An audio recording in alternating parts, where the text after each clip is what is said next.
Breaking news, we now have an official outline of President Trump's major tax cuts. And I gotta say, this could wind up saving many of you investors watching a lot of cash. Now, he just laid out 6 categories that could soon get a complete overhaul. And that's why it's crucial that we break down how these major tax cuts will impact real estate investors just like you, and how much money you can see back in your pockets in 2025 if you act now on the insights shared in this video. Now, let's be serious, guys. This could be the biggest tax cut that we've seen in the last 10 years. Now, really quick, guys, if you enjoy videos like this where I bring you the most up-to-date information, and guys, I spent 3 days filming this video so that you could make savvy investment decisions in 2025, then please take a quick moment, hit that like button, hit that subscribe button for me. It really does matter a lot to me. Let's get into the content. So when President Trump eliminated federal taxes on overtime pay, tips, and Social Security income, essentially he was increasing disposable income for workers and retirees. Now, increased disposable income in the hands of these two groups of people is going to lead to increased consumer spending.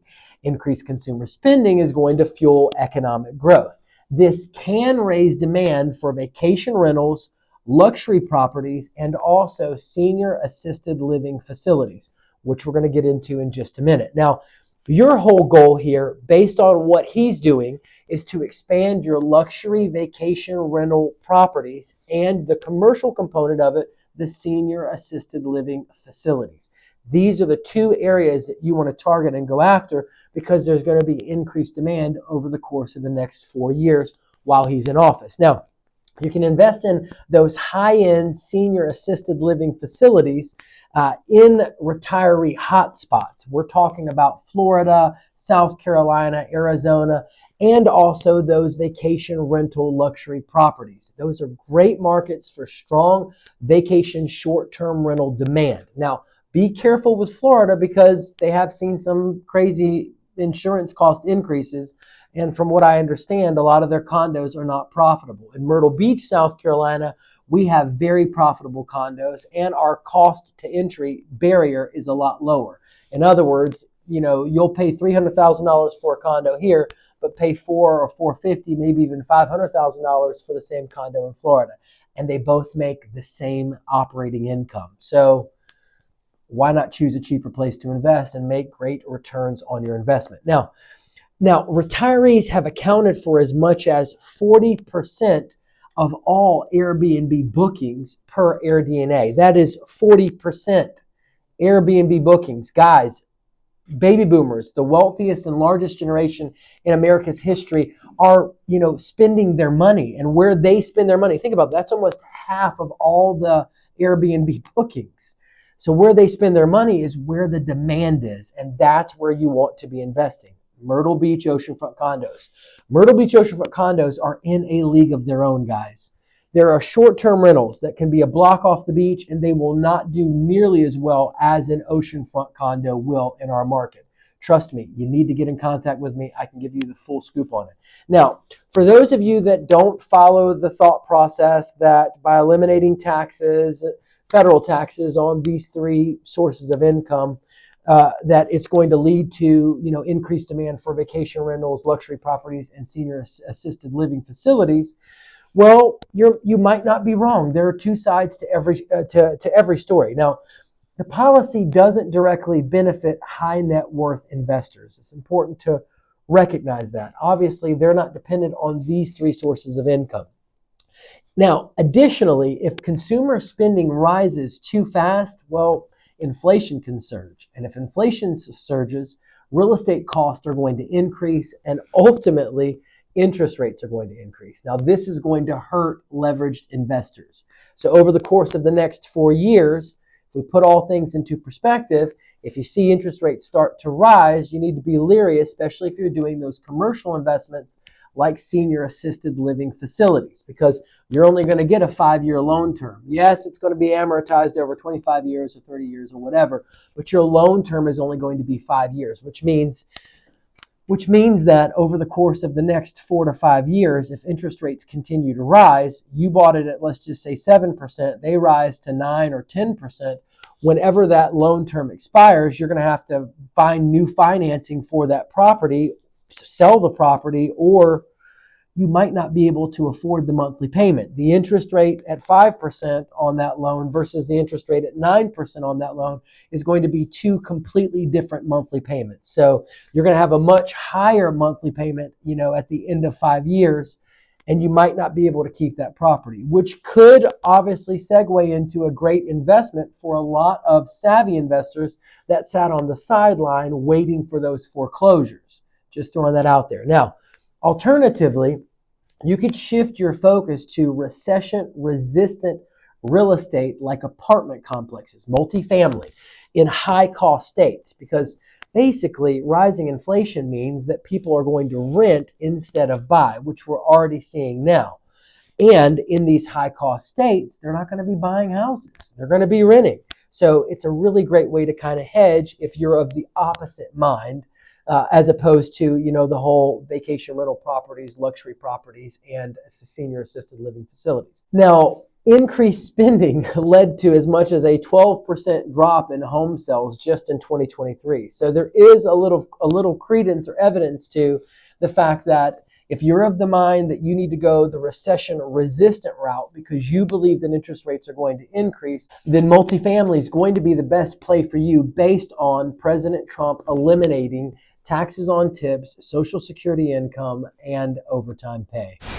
Number 2 is that state and local tax, also known as the SALT deduction cap adjustment. Now, currently that SALT deduction is set at $10,000. That cap is $10,000. Now that means that investors in your high tax states like New York, Chicago, Illinois, basically they can't deduct the full amount of their state and local taxes from their federal taxes.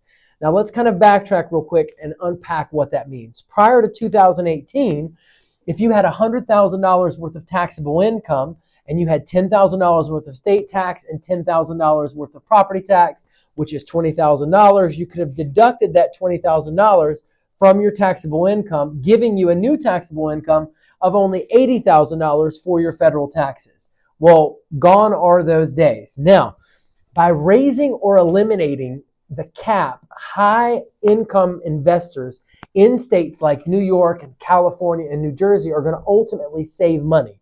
And when they save money, they're going to want to do something with that money. So it's going to increase their real estate purchasing power. Now, that's phenomenal news because they're going to be able to reinvest in those high tax states. So basically, if SALT deductions expand or are lifted, New York, California, and Illinois' luxury property markets will recover. Now, I already know what you're thinking. What do you mean by recover? So in order to understand why these markets need to recover, we're going to have to backtrack to 2017 and really explore how the SALT cap hurt these markets.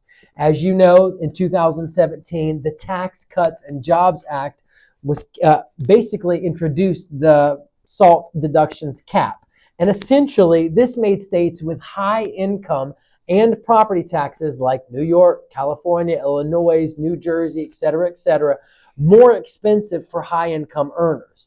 Ultimately, as a result, many wealthy investors and even homeowners relocated out of these high-tax states to low-tax states. States like Florida, Texas, and Tennessee, reducing demand for high-end real estate in New York, Los Angeles, Chicago, again, those high-tax states. Now, if Trump removes or increases the SALT cap, high-income earners in those states can deduct more of their state taxes again. This is going to reduce their effective tax burden, making buying or holding that high-end real estate in these areas more financially appealing. Now, this could also slow down the migration to low-tax states and even encourage some of the people that have already relocated to move back home.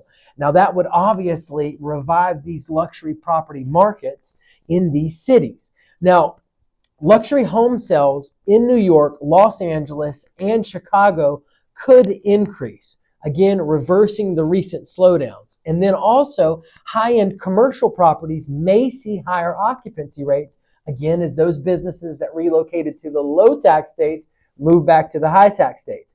Now, another excellent thing is that developers might start luxury condo and mixed-use projects again, which had slowed due to the reduced demand from the high net worth investors that relocated out of the high tax states. Now, the SALT cap definitely had a negative impact on those high tax markets. Some evidence that we can clearly see is that New York City's luxury home sales dropped by 40% after the 2017 SALT cap was put through. And that's according to the Wall Street Journal. Further, California saw a net loss of $340 billion in taxable income between 2017 and 2022 due to wealthy residents leaving. Again, yes, they're leaving those high tax states and moving to those low tax states. So does this mean you need to run off to New York City, Illinois, California, and start investing in high-end properties? Yes, there is a timing component to it. If Trump repeals or raises that cap, those markets are going to rebound, which is going to make for an opportunistic investment in that high-end properties. Now, I'll tell you this, once a lot of investors catch on to this and they start moving into those markets, obviously those prices are going to rise. So there is a timing component. However, if taxes keep rising, especially in California and Illinois, well, it may not be enough to stop that out-migration, which would make the low tax states a much safer bet for the long run. Now, back to what you need to know about how the SALT cap deduction is impacting you and where you can maximize your investment. In addition to investing in your high tax states, those markets with luxury properties in New York, California, Chicago, Illinois, et cetera, you might want to consider mixed use properties like in places like San Francisco or Manhattan. Those commercial properties could see some renewed demand because of that tax cut. Now, obviously, not all investors are going to benefit from the elimination of the SALT cap. Investors that live in those low tax states like Florida, Texas, Nevada aren't really going to benefit at all. On the other side of the argument, eliminating the cap could increase government deficits, which would lead to higher interest rates and ultimately negatively impact real estate borrowing. And I know that is a huge red flag for a lot of you because you use financing, especially on your commercial projects. And if you're thinking, hold on, how does government deficits negatively impact real estate borrowing? Well, I'm glad you asked because we're about to unpack that. So how does eliminating the SALT cap lead to government deficits and thereby raising the interest rates, which is negatively impacting your real estate borrowing? Very simply, guys, when that SALT cap deduction is lifted, eliminated, expanded, however you want to say it, that's going to reduce the federal tax revenue. Ultimately, when the federal tax revenue is reduced, that could lead to an increase in the federal deficit. If the federal deficit increases, well, very simply, the U.S. government might need to borrow more money. If they need to borrow more money, that's going to increase interest rates, which is going to negatively impact your commercial lending. Very simply put, less tax revenue equals higher budget deficits unless government spending is cut elsewhere. Now, before you think that the U.S. government might not have to borrow any money, let me give you this statistic. Over the next 10 years, if the SALT cap is eliminated, that's over $500 billion that the U.S. government wouldn't have. Now, higher deficits lead to more government borrowing. The federal government funds budget deficits by issuing treasury bonds, which is borrowing money from investors. Now, if tax revenue falls due to the SALT cap being repealed, well, the government's going to borrow more money to cover its spending, and more money obviously is going to increase the supply of treasury bonds in the market. Now, the U.S. national debt exceeded $34 trillion, making treasury yields highly sensitive to government borrowing. What that means is the federal government has borrowed an enormous amount of money. It's got a track record of borrowing money to cover spending. Now, because the U.S. government funds its debt with treasury bonds, investors demand higher yields, which are your interest rates, when the government is borrowing more. Now, this makes borrowing more expensive for everyone, especially real estate investors. Now, Treasury bonds serve as a benchmark for other interest rates, including those mortgages and commercial real estate loans, making it more expensive to finance properties. When the U.S. deficit surged in 2023, the 30-year mortgage rate climbed to 8%. Now, guys, I want to walk you through 2021, our interest rate was 3%. 2022, our interest rate was 5 to 6.5%. Early 2023, it was at 6%. October 2023, it was at 8%.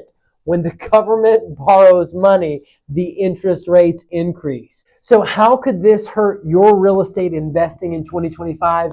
Well, three things are going to happen. One, higher mortgage rates are going to equal lower cash flow. If borrowing costs rise, those mortgage payments are going to eat into your profit margins, stealing your precious profit dollars, slowing your reinvestment rate down. I mean, it's going to hurt you. Less demand for expensive luxury properties. Again, if those mortgage rates rise, fewer people are going to qualify those loans. There's going to be less buyer demand, and that's going to bring you to the third thing, lower property values. As borrowing gets more expensive, investors may demand cheaper prices in order to compensate for the higher financing cost. Think through this with me, guys. If an investor gets a loan for $1 million at a 5% interest rate, the monthly payment is $5,368. If rates rise to 7% by 2 points, that same loan costs $6,653 per month. That's a 24% increase in borrowing cost. So, if eliminating that SALT cap raises government deficits, which then pushes interest rates higher, investors should lock in fixed rate mortgages now before rates increase even higher. Invest in cash flowing properties that generate income even if the interest rates or borrowing costs rise. And then you want to consider your seller financing deals, where you can negotiate those lower interest rates with property owners instead of banks. So the best markets for high interest rate environments are going to be cash flow heavy short-term rentals. We're talking Myrtle Beach, South Carolina, Smoky Mountains, Gulf Coast. Multifamily apartments with long-term demand, Florida, Texas, Arizona. Triple net commercial lease properties. If you need help with any of those three, pick up the phone and give me a call. I'm your broker to get it done. But what if the SALT cap doesn't lead to higher interest rates? Remember, there's always two sides to every story. So some economists argue that those wealthy taxpayers would reinvest their tax savings into real estate properties, businesses, or even stocks. That happening could stimulate economic growth, which would obviously offset deficit concerns. Now, let's get a little bit more granular. If the GDP grows faster than the debt, then the interest rates might not rise as much because tax revenues would increase from the economic expansion. Now, the Congressional Budget Office estimated that economic growth from the 2017 tax cuts helped offset as much as 20% of the revenue loss. Ultimately, if we all flourish and prosper, we will all do better. Now, if the deficit does not cause interest rates to rise, you want to leverage lower interest rates for aggressive real estate expansion. I mean, after the first year of seeing how this thing plays out, if those interest rates aren't rising, you need to start investing.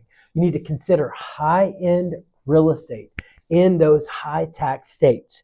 Again, where the SALT deduction makes investment way more attractive. Then you also want to consider investing in development projects that benefit from the increased real estate demand. We're talking short-term rental properties. We're talking senior assisted living properties, some of the stuff we've already covered. Now, the best markets, if rates stay low, are going to be luxury real estate in New York City, California, and Illinois. Ground-up developments in major urban centers. If you need help finding those, pick up the phone and call me, or short-term rental expansion in high-income areas. Guys, if rates stay low, New York City luxury real estate properties could see as much as a 25% rebound. Very simply put, if you believe interest rates will rise, you're going to focus on cash flow, fixed rate financing, and low tax states. If you believe that interest rates will stay low, then you're going to capitalize on that luxury real estate and leverage the long-term debt for growth. It's that simple and that easy, guys. Number 3 is the corporate tax rate reduction. Now, by reducing corporate taxes from 21% to 20% and to 15% for manufacturers, we're effectively going to be seeing operating costs lowered for these businesses. Now, this is going to boost corporate profits, it's going to increase expansion, and it's going to create real estate demand for industrial properties like warehouses. So how do you maximize the benefits of the corporate tax rate reduction? Well, I'm glad you asked. First, you're going to invest in industrial properties like warehouses and production and distribution facilities because these corporations are going to continue expanding.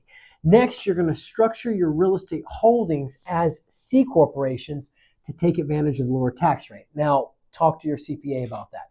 Let's dive into, though, the industrial market just over the past few years since the Tax Cuts and Jobs Act was passed in 2017, because industrial real estate vacancies dropped to 3.8% in 2023.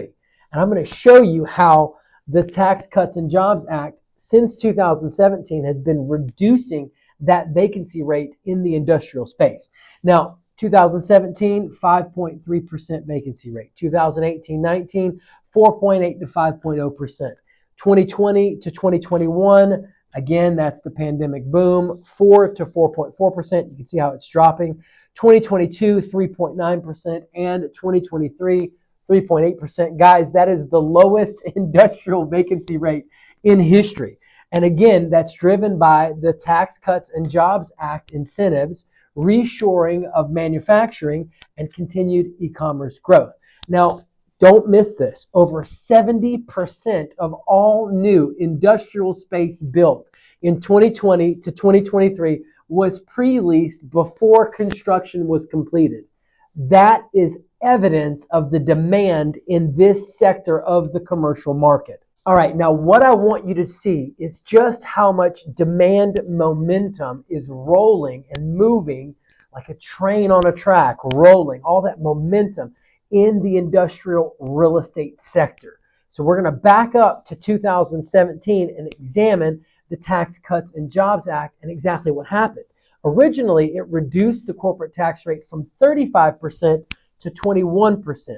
Leaving businesses, of course, with more after-tax profits to reinvest in infrastructure, warehousing, and logistics. Now, many corporations reinvested those tax savings into their supply chain expansions, of course, increasing demand for industrial space. Now, after the Tax Cuts and Jobs Act, U.S. companies repatriated as much as $1 million in overseas profits. Correction, that is over $1 trillion in overseas profits. Back to the video.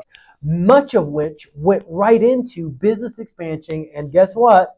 Real estate. Now, this gets even better when you start understanding that the bonus depreciation encouraged warehouse and factory investments. Ultimately, the Tax Cut and Jobs Act introduced 100% bonus depreciation. Now, this allowed companies to immediately deduct the full cost of new equipment and facility upgrades instead of having to depreciate them incrementally over time.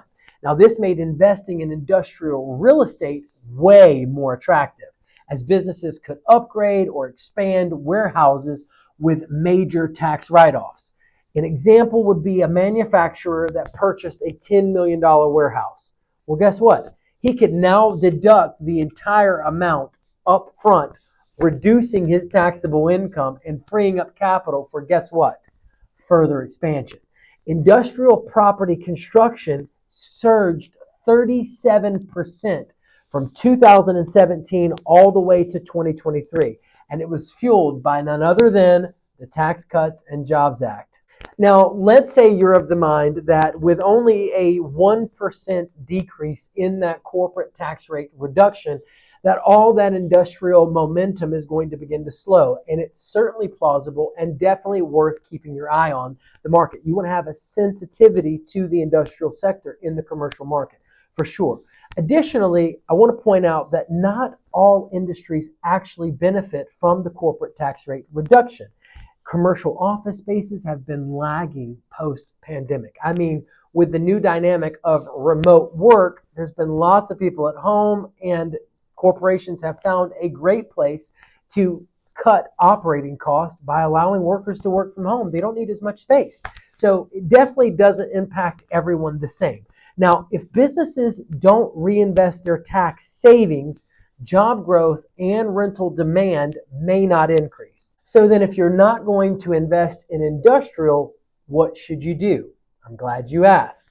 Let's consider diversifying beyond industrial. How about this? How about a bet that hedges you either way?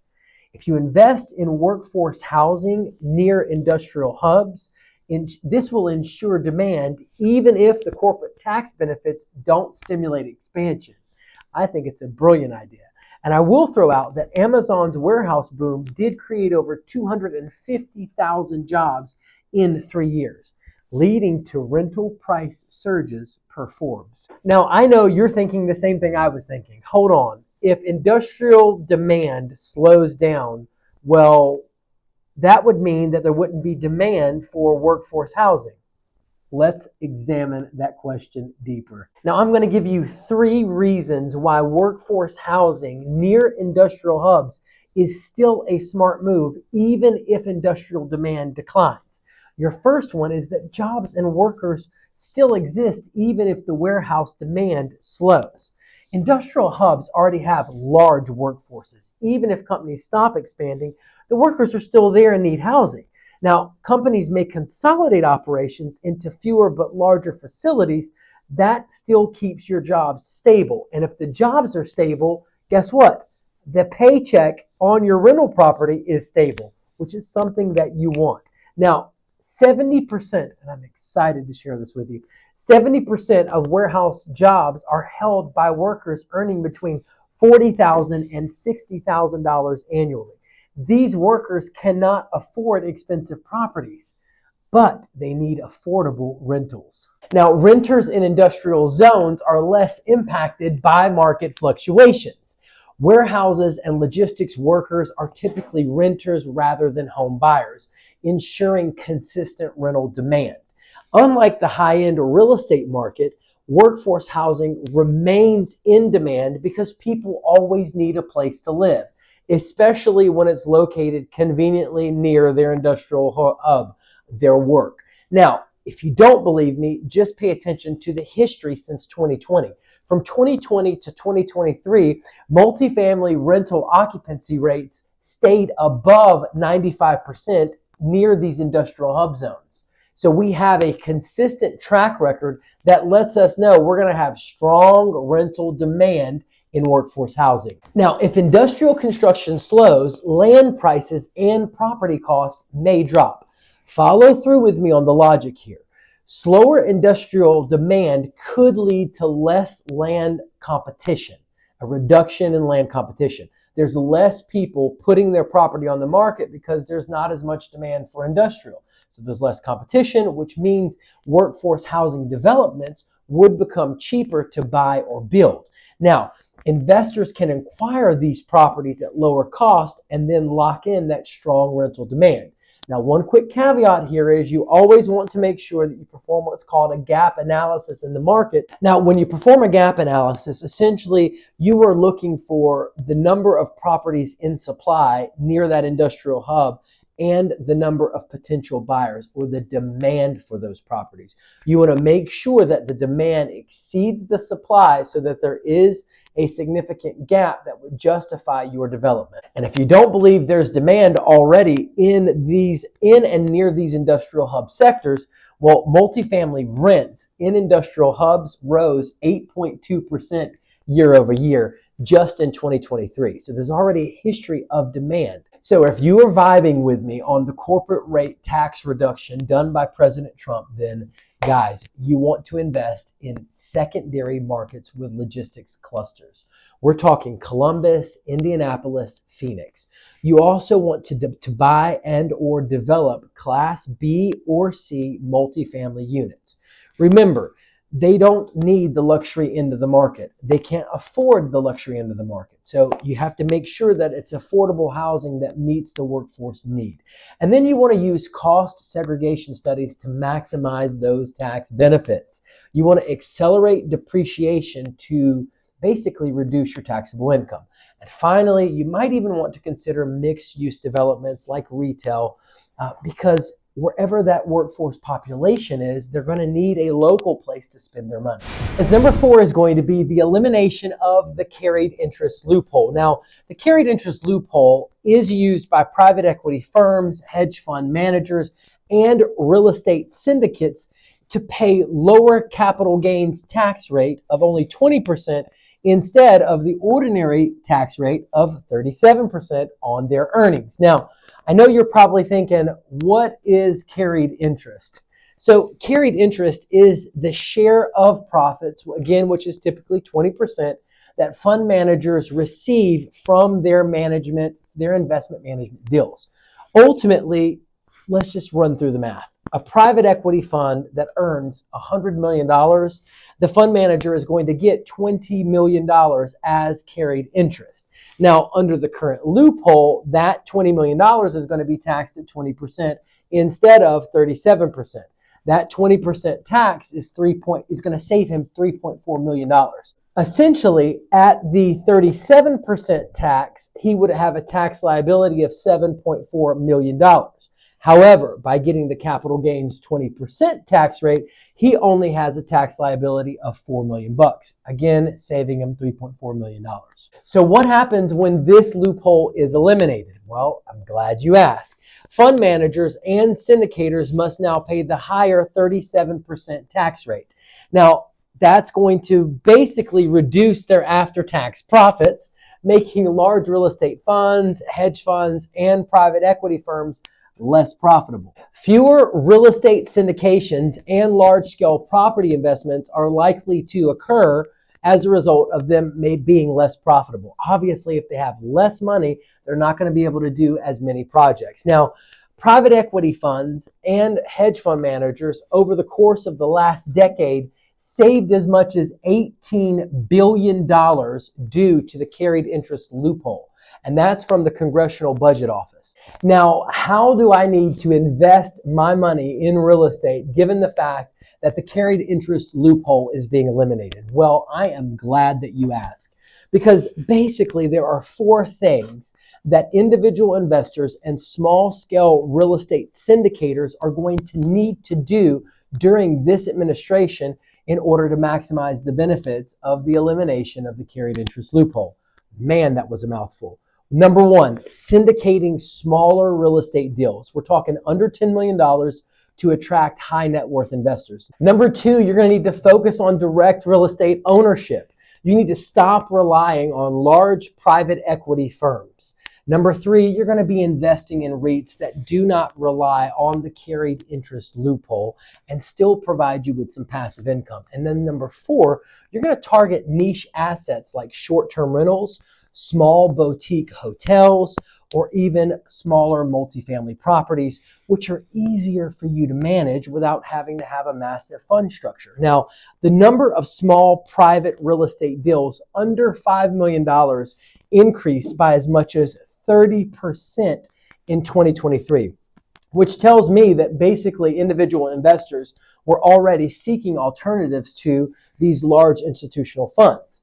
That tells me that they anticipated the administration and they knew exactly what to do to position themselves to be that first mover, that fast mover, and invest. A 30% jump is a huge jump. So they were ready and they moved. And that's exactly what you've got to do now. Now, I know you're already thinking, okay, so won't large firms just find other ways to reduce their taxes?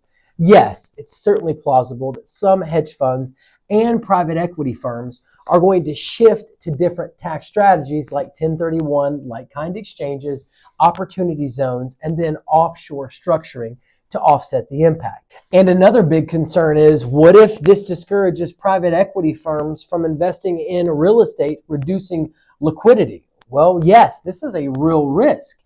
If large real estate funds slow their investment, well, guys, that's going to make financing availability for large-scale projects a lot harder. If they pull back, there's going to be fewer large-scale loans available, which is going to make it really hard for smaller investors to finance those large-scale properties. Institutional real estate investment dropped by 19% in 2023, and that was due to tax uncertainty and interest rates. Now, if you take into account that the number of small private real estate deals under $5 million increased by 30% in 2023, as individual investors sought alternatives to large institutional funds, per Forbes, guys, what's going on? What are the big boys doing? Well, 4 things are happening. Number 1, large firms are hoarding cash and waiting for market clarity. Number 2, big funds are moving away from large, high-risk assets. Number 3, large firms may be looking for distressed assets. And then number 4, large funds could be pivoting to debt instead of equity. Now, real quick, number 1, large firms are hoarding cash and waiting for market clarity. With a 19% drop in institutional investment, this suggests that acquisitions have paused due to economic uncertainty, tax policy changes, and interest rates. We've all seen this taking place in the market already. They're likely waiting on the rates to stabilize before they begin deploying capital aggressively. Now, number 2, big funds are moving away from large, high-risk assets. Institutional investors generally focus on the Class A multifamily, commercial assets, and luxury assets. Now, the pullback signals that they expect price corrections in the market due to financing challenges. Now, this is where it starts to get a little sticky. Number 3, large firms may be looking for distressed assets. Many private equity firms thrive on those downturns. By sitting on the cash, they can buy the distressed properties at lower prices. So essentially, they're waiting for things to correct so they can buy up properties, which is exactly what you should be doing. Now, number 4, large funds could be pivoting to debt instead of equity. Instead of buying properties, they may shift to private credit, distressed debt, or financing for smaller deals, offering loans to smaller investors at higher rates. Now, what does this mean for individual investors? Well, I'm glad that you asked. There is a temporary window to acquire the smaller deals before big money returns. Now, with institutional investors on the sidelines, individual investors can grab up these smaller properties, under $5 million properties at better prices before competition increases once they jump back into the market. Essentially, distressed opportunities are going to surge in 2025. If big funds are waiting for price drops, then distressed deals will rise. Now, I know you're thinking, what's the correlation there? How does that work? Kind of walk me through it. Well, as we've already said, big funds are sitting on the sidelines, they're sitting on their cash, and they're waiting. They're waiting until they can see a bottom to the market. Now, sellers who can't hold out must lower their prices. Many commercial property owners have to sell due to loan maturity dates, rising interest rates, or even just cash flow problems. Again, we've talked about if they bought at 5% interest and now the interest rate is at 9%, they've got a 5-year loan term, they've been holding this property, they can't refinance the property or find new lending because they can't afford it at the higher interest rate. What are they going to do? Well, they're going to it's going to become distressed and eventually get foreclosed if they can't get it sold. And without enough buyers at current prices, motivated sellers and banks are going to start selling those distressed properties at discounts to attract buyers. Institutional investors will basically re-enter the market now that they can see a clear bottom to it. But before that happens, and this is what's important for you, before that happens, small investors have a window of opportunity to buy distressed assets before competition heats up again. So investors have to be ready for those off-market deals, those seller financing deals, and the foreclosure deals. If you need to find any of those deals, give me a call. Now, you need to expect large firms to re-enter the market once interest rates drop. Once rates stabilize, institutional capital will begin to flood back in, driving those prices back up. They're essentially sitting on the sidelines, starving everybody out so that they can go in and make a profit. Simple and easy. Now, here's your series of moves that you need to do. There's three things. One, you need to buy at discounted prices before institutional investors re-enter the market. You need to target that workforce housing we talked about, short-term rentals we talked about, and small commercial deals, maybe like those smaller multifamily deals. You need to secure long-term fixed rate financing before interest rates drop and competition heats the market up. Those long-term fixed rates, guys, are where it's at for those vacation rental properties. Now, what should high net worth investors do? Well, ultimately, if large private equity funds reduce activity, then move toward direct ownership, small syndications, or REITs. That simple and that easy. REITs that are paying you passive income.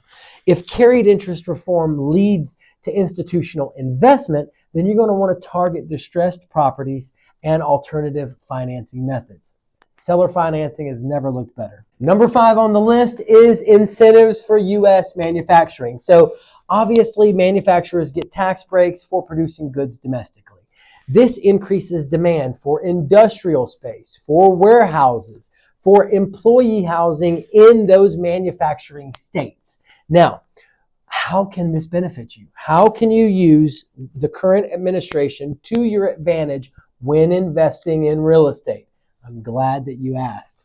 So you're going to want to buy land near those manufacturing hubs. We're talking Ohio, North Carolina, Texas, before factories expand and drive up values. Before factories start expanding in those areas and driving those values up, you want to beat them to the punch. It's a timing game. It's that simple and that easy.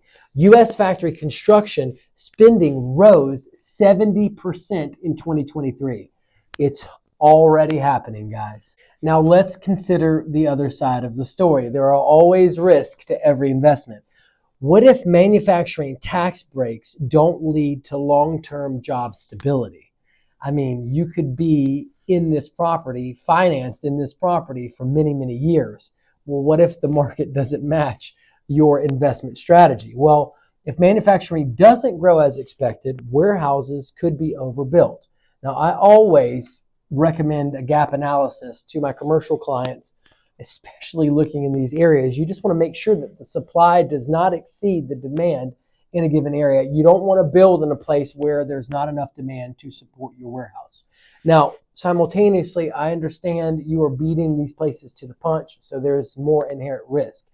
In order to kind of subvert some of that risk, you can do short-term leasing for flexibility. So you can do lease-to-own industrial spaces to avoid long-term risk. Guys, this right here is so good, I can't wait to share it with you. So the investor acquires an industrial property or land near that manufacturing hub. Now walk through this with me because I have 4 points that are going to carry you from here to wow. Now, instead of selling the property outright, the investor is going to lease the property to the manufacturer with an option to buy, let's say in 3 to 5 years. Now, this allows the manufacturer to test the location before committing to full ownership. So for the tenant, it's a smart move. It gives him a little bit of flexibility. Now, on the flip side, let me show you what this does for you as the investor. The manufacturer is going to pay a higher lease rate for the purchase option. So because the lease includes a future purchase option, the tenant or the manufacturer pays a premium compared to a standard lease. So the investor is going to earn a stable cash flow up front for that first 3 to 5 years, while still benefiting from the potential appreciation on the back end before the sale. It's a double win for you. Now, if demand remains strong, the manufacturer exercises the purchase option. If the manufacturer incentives succeed, then the tenant is going to buy the property at the pre-agreed price, ensuring the investor locks in a profit. Yay, yay, yay, everybody's happy. Now here's where you win again. If property values rise faster than expected, well, the investor can renegotiate or sell at the new market value. Now, if manufacturing slows down, the investor still is going to keep the property. If the tenant doesn't buy, the investor still owns the property and can lease it to another industrial tenant or sell it in a rising market. This mitigates the risk of overbuilding since the investor isn't locked into ownership without rental demand.